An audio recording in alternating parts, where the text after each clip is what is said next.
Friends, మనం ఈరోజు మొక్కజొన్న సాగు విధానం గురించి తెలుసుకుందాము. చూస్తున్నారు కదా, ఇది మొక్కజొన్న పొలము. చూడండి, కాలువల్లాగా చేసి ఉన్నాయి. మొక్కజొన్న మొక్కలు ఎంత బాగా పచ్చగా కనబడుతున్నాయి.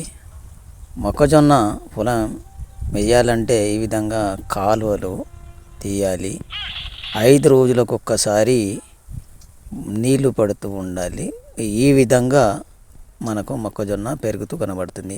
ఈ విధంగా పక్షుల నుండి కాపాడడానికి ఇలాంటి కర్రలు పాతి ఈ విధంగా ఇవన్నీ కట్టాలి.